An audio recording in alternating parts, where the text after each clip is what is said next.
오장수, 그 사람 마지막까지 내게 머뭇거렸어. 독고탁은 낮은 목소리로 말했다. 왜냐면 자기가 죽을지도 몰랐으니까. 마광숙은 그 말을 듣고도 아무런 반응을 보이지 않았다. 이미 그녀의 내면엔 여러 날 밤을 새운 듯한 무거운 고요가 내려앉아 있었다. 그녀가 처음 이 술도가에 들어올 때만 해도 단지 좋은 사람과 결혼하고 정 많은 가정에서 살면 되겠지 싶었다. 하지만 지금의 광숙은 단단했다. 무너뜨리려는 손길이 많아질수록 더 깊게 뿌리내린 사람처럼. 그날 독고탁이 보낸 사진 한 장. 오장수가 독고탁과 악수하는 장면은 그 자체로는 충격이었지만 단서일 뿐이었다. 문제는 그 사진 뒤에 적힌 문장. 그는 나와 거래했다. 당신을 지키기 위해서. 사진이 도착한 날부터 마광숙은 잠을 제대로 자지 못했다. 무엇보다 오장수의 죽음이 단순한 교통사고가 아니었을지도 모른다는 생각이 그녀를 밤마다 붙잡았다. 그토록 성실하고 조심성 많던 남자가 결혼 10일 만에 갑작스레 사고를 당했다는 게 그토록 말이 안 된다고 느낀 것도 이제 와서야 그녀 스스로 인정할 수 있었다. 그날 밤 마광숙은 고자동에게 물었다.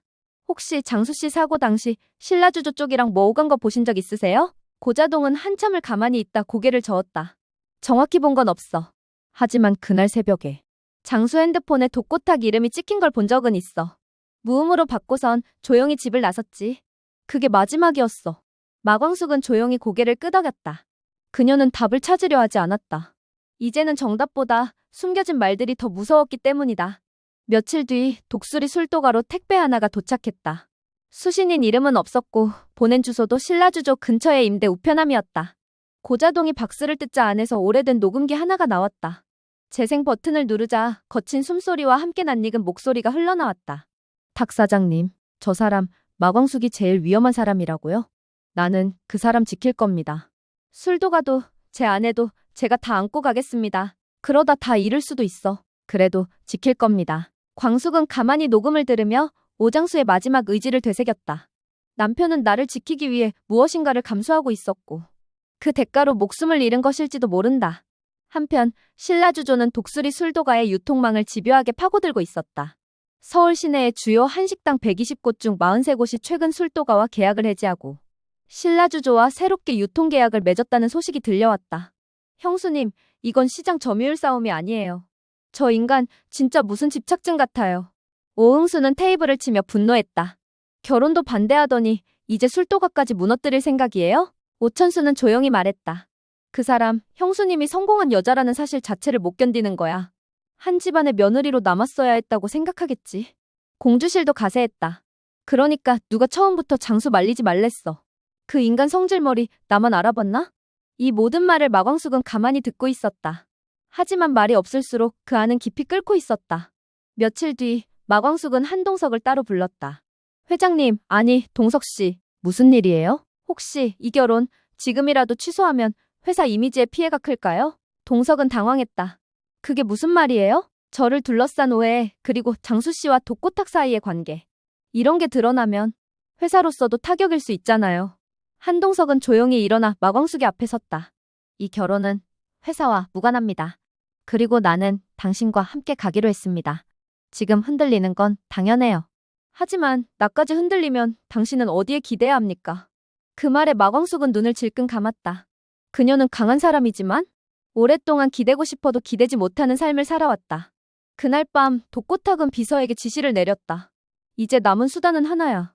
가족 내부에서 분열이 시작되도록 해. 한이 문제로 갈등을 유도해. 그 아이는 아직 말도 못하는 아기입니다. 그러니까 더 좋아. 아기는 이용할수록 더 효과적이야. 그리고 엄마 문제도 다시 끄집어내. 비서는 말없이 고개를 끄덕였다. 그들이 노리는 건 진실이 아니라 불신이었다. 며칠 뒤 지역 카페 게시판에 익명의 글이 하나 올라왔다. 독수리 술도가 대표. 오한이 친엄마 신상 숨기고 거짓 브랜딩? 아동학대 의혹 제기, 술도가 책임져야 하나? 광숙은 글을 보자마자 숨이 멎는 듯했다. 한이는 아직 말도 못하는 이제 막 돌을 지난 아기인데 세리도 진실을 알고 있지만 감싸 안고 살아가는 중이다.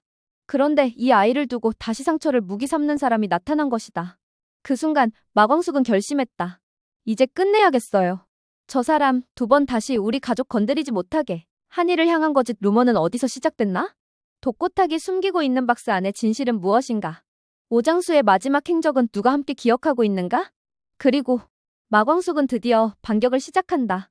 마광숙은 창고 안에 혼자 앉아 있었다. 독고탁이 보내온 그 사진 한 장. 오장수가 독고탁과 악수하고 있는 모습이었고 사진 뒤엔 이런 글이 적혀 있었다. 그는 나와 거래했다. 당신을 지키기 위해서. 그녀는 사진을 수십 번이나 들여다보았다. 그저 악수 하나로 모든 진실을 규정할 순 없지만 그 상황에서 남편이 왜 독고탁과 단둘이 만났는지 그 이유를 추측하는 것만으로도 온몸이 굳어졌다. 그 순간 공장장 고자동이 문을 열고 들어왔다.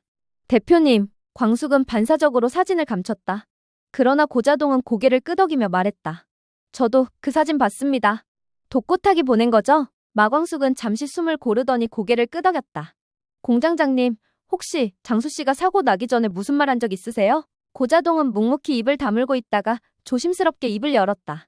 사실 그날 아침에 장수 씨가 저를 불렀습니다. 그리고 이렇게 말했어요. 공장장님, 내가 오늘 누구를 만나기로 했는데 그 사람 말은 다 듣지 마세요. 제가 결정할 겁니다. 광숙 씨한테는 절대 말하지 마시고요. 광숙은 숨을 들이켰다. 누굴 만난다던가요? 말은 안 했지만 전 알고 있었습니다. 신라주조 쪽이었어요. 고자동은 한참 침묵한 뒤 말을 이었다. 그날 장수가 들고 있던 종이뭉치 저도 봤어요. 신라주조 로고가 찍힌 투자 조건서였습니다. 며칠 후 한동석은 광숙의 호출을 받고 술도가를 찾았다. 그녀는 서가에서 낡은 서류 봉투를 하나 꺼냈다. 이거요. 장수씨 유품 정리하다가 제가 그동안은 차마 못 열어봤어요. 봉투 안에는 몇 장의 문서와 함께 수기로 적힌 쪽지 한 장이 들어있었다. 광숙씨, 만약 내가 무슨 일이 생기면 이 문서를 봐줘요. 난 신라주조와 거래하려 했어요. 이유는 단 하나? 광숙씨 때문이었어요. 광숙씨 혼자 이술도가 책임지게 하고 싶지 않았어요. 그런데 뭔가 이상해. 조건이 너무 좋고 설명이 너무 간단해. 그래서 난 다시 생각해보기로 했다. 이 문서 없던 일로 할 생각이야. 광숙은 편지를 다 읽고 나서도 한참을 말이 없었다.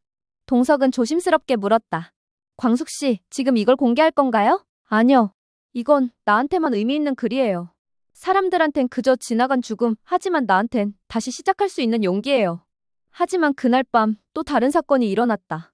술도가 공식 홈페이지 게시판에 익명의 제보 글이 올라온 것이다. 독수리 술도가 대표. 남편 사망 이후 경쟁사와 비밀 접촉 정황. 술도가의 자격, 진정한 상속자인가? 마익명. 그리고 동시에 SNS에는 마광숙이 독고탁과 만났다는 사진이 퍼지고 있었다. 최근 만남이 아닌 그날 창고 뒤편에서 단둘이 만났던 바로 그 장면이었다. 흥수는 화를 내며 말했다. 형수님이 독고탁을 찾아간 이유는 진실을 확인하기 위해서였어요. 우린 다 알아요. 근데 저 인간 이렇게까지 치사하게 나올 줄은 몰랐네요. 천수는 조용히 말했다. 세상은 그런 거야. 진심보다 타이밍이 중요하고 진실보다 의심이 먼저 퍼지니까. 이 상황을 정리하기 위해 마광숙은 기자회견을 열기로 결심했다. 기자들 앞에 선 마광숙은 단호한 목소리로 말했다. 저는 독고탁 회장을 만난 적 있습니다. 하지만 그 만남은 과거의 거래를 밝히기 위한 것이었지. 미래를 도모하기 위한 것이 아니었습니다. 한 기자가 물었다. 그럼 신라주조와 어떤 협력도 없었다는 건가요? 없었습니다. 그리고 앞으로도 없습니다. 저는 독수리 술도가를 지킬 겁니다. 혼자라도 지켜야 한다면 그 길을 선택하겠습니다. 박정수는 기자회견 중계를 보며 조용히 말했다. 그 아이, 내가 생각했던 것보다 훨씬 강한 아이네. 이젠 나도 인정해야겠어. 그날 밤 독고탁은 비서에게 전화를 걸었다. 이제 남은 카드 하나뿐이야. 그 아이 오한이. 그 아이를 흔들어. 가족이란 게 얼마나 약한 구조인지 보여줘야지. 비서는 조심스럽게 물었다. 하지만 아이는 말을 못합니다. 이용하기엔 너무 어립니다. 바로 그거야. 말을 못하니까. 대신 세리가 말하게 만들면 돼.